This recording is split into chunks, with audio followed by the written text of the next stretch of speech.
Xiaomi Pad 5, tablet yang baru aja dirilis oleh Xiaomi ini memang berkesan dan dapat nilai positif dari saya sebagai user.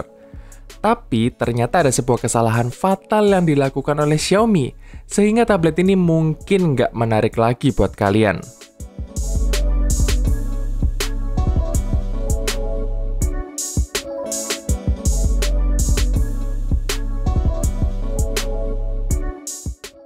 Halo semuanya, Assalamualaikum, kembali lagi di Trend Gadget bersama saya Randi, dan di video kali ini saya akan cerita pengalaman saya dengan Xiaomi Pad 5 ini selama kurang lebih sebulan.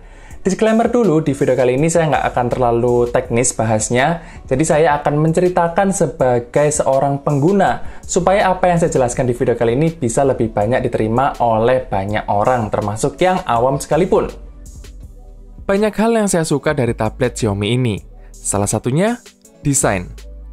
Tablet pertama yang pernah saya pakai adalah iPad Air 3, dan sebagai mantan user iPad, harus saya akui desain dan build quality Xiaomi Pad 5 ini terbilang niat. Beberapa sumber ada yang bilang kalau material bodinya ini terbuat dari plastik, ada juga yang bilang dari metal. Tapi apapun itu, saya kagum sama bodi tablet ini, berasa kokoh dan mewah. Saya nggak bermaksud over proud ya, tapi saya pernah pegang iPad Air 4 yang bentuknya mirip sama tablet ini, dan ternyata feel di tangan itu nggak berasa beda jauh. Good job Xiaomi. Aspek yang paling saya suka dari tablet ini, ya tidak lain dan tidak bukan adalah performanya. Sampai video ini dibuat, saya rasa nggak ada tablet Android lain yang performanya menyamai Xiaomi Pad 5 ini, at least untuk di harga yang sama. Kayaknya cuma Xiaomi ya yang bisa naruh chipset Snapdragon 860 di tablet seharga 5 jutaan. Dan terbukti, semua kegiatan saya mulai dari nonton, browsing, dan main game terasa nyaman dan lancar.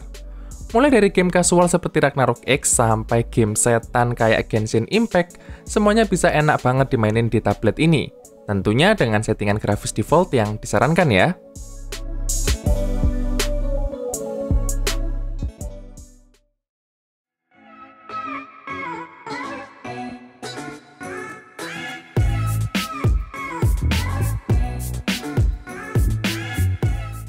Kalau kalian ada yang hobi streaming Netflix, beruntung tablet ini sudah support sertifikasi Widevine L1, jadi bisa nonton hingga kualitas HD. Tapi saya lihat ya, di beberapa perangkat orang lain, kayaknya Xiaomi Pad 5 mereka itu cuma dapat sertifikasi Widevine L3. Semoga itu cuma bug yang bisa diselesaikan oleh software update. Oh iya, ngomong-ngomong soal nonton, layar tablet ini juga saya suka banget. Ukurannya lega di 11 inch, berpanel IPS, dan resolusinya tajam di 1600 x 2560 pixel. Dibuat nonton di dalam ruangan jelas enak, dan kalau diajak keluar ruangan pas siang-siang juga masih cukup nyaman. Walaupun memang kalau lagi terik banget ya jadi agak susah dilihat. Untuk keperluan meeting online saya sehari-hari, Xiaomi Pad 5 bekerja dengan baik dari sisi kamera. Hasil gambarnya bagus dan kualitas mic-nya juga mumpuni untuk sekelas tablet. Cuma disayangkan banget ya, posisi kameranya pas landscape itu ada di samping, jadi posisi mata kita terlihat kurang natural. Oke, ini adalah hasil kamera dari Xiaomi Tab 5, Xiaomi Pad 5. Ini kamera depannya Xiaomi Pad 5. Kalau dipakai di outdoor sih tapi ya, bukan kalau dipakai meeting di ruangan. Nanti ada tesnya sendiri kalau dipakai di indoor, kalau misalnya dipakai buat online meeting atau sekolah online. Nah, kalau ini adalah kamera belakangnya Xiaomi Mi Pad 5 kalau di outdoor. Nah, seperti ini hasilnya.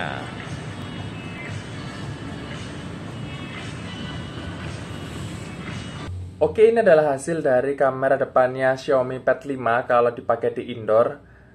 Biasanya kita kalau online meeting atau online class kan memang di indoor ya, jadi kayak gini hasilnya.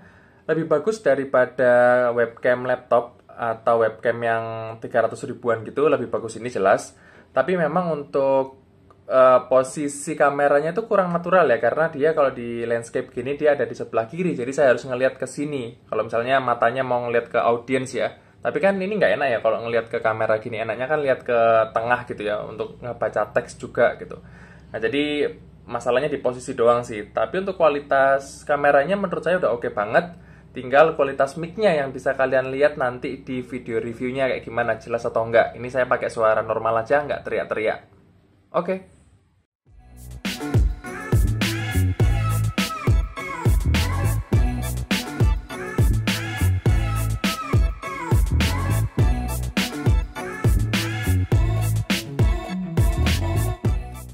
Berbicara soal ketahanan baterai, menurut saya tablet dari Xiaomi ini udah cakep banget.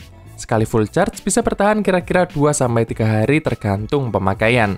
Tapi kalau lagi rajin ngegame atau leveling ya palingan bertahan 1-1,5 harian aja. Pokoknya untuk baterai tablet ini saya kategorikan awet. Ngecas dari lowbat sampai penuh kira-kira butuh 2,5 jam dengan charger bawaannya. So, nggak terlalu lama juga. Tapi kalau misalnya kalian punya charger yang 33 watt dari HP Xiaomi atau Poco yang lain, itu bisa lebih cepat sekitar 1,5 jam aja. Kalau soal kekurangan dari Xiaomi Pad 5, ada 3 hal yang saya rasakan. Yang pertama, nggak ada sensor GPS, jadinya kita nggak bisa install aplikasi seperti Gojek dan Grab di sini. Yang kedua, Xiaomi Pad 5 ini tablet Wi-Fi only. Artinya kita nggak bisa masukin kartu SIM ke tablet ini dan nggak bisa internetan kalau lagi di tempat yang nggak ada Wi-Fi atau tethering. Yang ketiga, MIUI di tablet ini saya rasa kurang mateng dan kurang merepresentasikan sebuah tablet. Nggak tahu ya, saya ngerasa MIUI di Xiaomi Pad 5 itu kayak MIUI versi HP yang digedein aja. Ada yang bilang kalau UI-nya itu mirip iPad OS. Saya bisa setuju sih, karena tampilannya memang cukup mirip. Dan saya sebenarnya nggak ada masalah dengan hal itu. Toh kalau memang bisa bikin nyaman, ya kita sebagai user juga diuntungkan dan senang-senang aja. Tapi masalahnya, saya pribadi ngerasa MIUI di sini itu cuma niru tampilannya aja. Secara gestur, kemulusan transisi, dan user experience kayaknya belum deh. Jadi kayak agak nanggung gitu nirunya.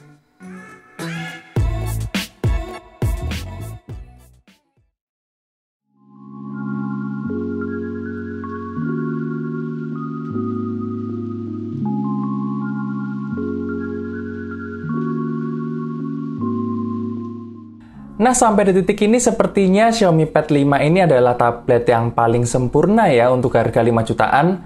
Tapi menurut saya enggak juga. Karena ada 2 poin yang menurut saya fatal dan bisa jadi deal breaker untuk tablet ini. Yang pertama, beli Xiaomi Pad 5 dengan harga sesuai SRP 5 juta itu susah banget. Apalagi buat orang yang di kotanya nggak ada Xiaomi Store. Sampai saat video ini tayang, kalau saya cek di toko online, harga tablet ini bisa menyentuh angka 6 jutaan. Sangat jauh dari harga SRP. Stok yang sedikit dan permintaan pasar yang besar seharusnya bisa diantisipasi oleh Xiaomi dari awal sebelum rilis tablet ini. Xiaomi kayaknya masih belum bisa ya sepenuhnya lepas dari image brand goib. Dan tentunya hal ini bisa berpotensi menurunkan kepercayaan orang ke brand Xiaomi. Yang kedua, Xiaomi Pad 5 ini sebenarnya mendukung aksesoris stylus dan keyboard. Tapi sampai 1 bulan setelah rilis dan bahkan sampai video ini dibuat, masih belum ada kabar kapan dan berapa harga dari aksesoris itu. Buat saya, ini membuat spesifikasi tablet yang super ini jadi agak mubazir. Karena banyak skenario kegiatan yang seharusnya nyaman dilakukan di tablet ini malah jadi nggak nyaman. Kayak buat ngetik-ngetik, editing, atau desain gambar misalnya. Mungkin kalau keyboard masih bisa lah ya diganti dengan keyboard Bluetooth lain. Tapi kalau stylus, saya rasa susah cari stylus yang cocok dan nyaman selain stylus dari Xiaomi itu sendiri.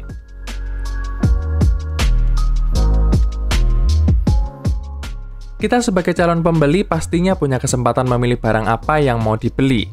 Perilisan Xiaomi Pad 5 ini dekat dengan rilisnya iPad mini 6 dan Huawei MatePad 11. Yang harganya nggak signifikan beda jauh, tapi punya ekosistem yang sama bagusnya, aksesoris yang sudah tersedia, dan unit yang lebih mudah dibeli di pasaran. Kalau 2 poin fatal tadi nggak segera diatasi oleh Xiaomi, bisa jadi Xiaomi Pad 5 ini cuma dianggap sebagai pengganggu pasar, tapi hilang hype-nya dengan sendirinya. Kesimpulannya, kalau kalian lagi cari tablet Android yang bagus dari segi spesifikasi, baterai awet, build quality mewah, Xiaomi Pad 5 ini adalah salah satu yang terbaik untuk saat ini. Tapi kalau memang kalian lagi kesulitan untuk cari unitnya saat ini, pilihannya cuma ada 2. Tunggu barangnya ready dengan harga normal, atau pindah ke merek lain. Oke, mungkin segitu aja cerita saya bareng Xiaomi Pad 5 ini. Terima kasih buat kalian yang udah nonton video ini sampai habis maupun yang tidak. Jangan lupa like dan subscribe. Dan kita akan ketemu lagi di video berikutnya. Stay update!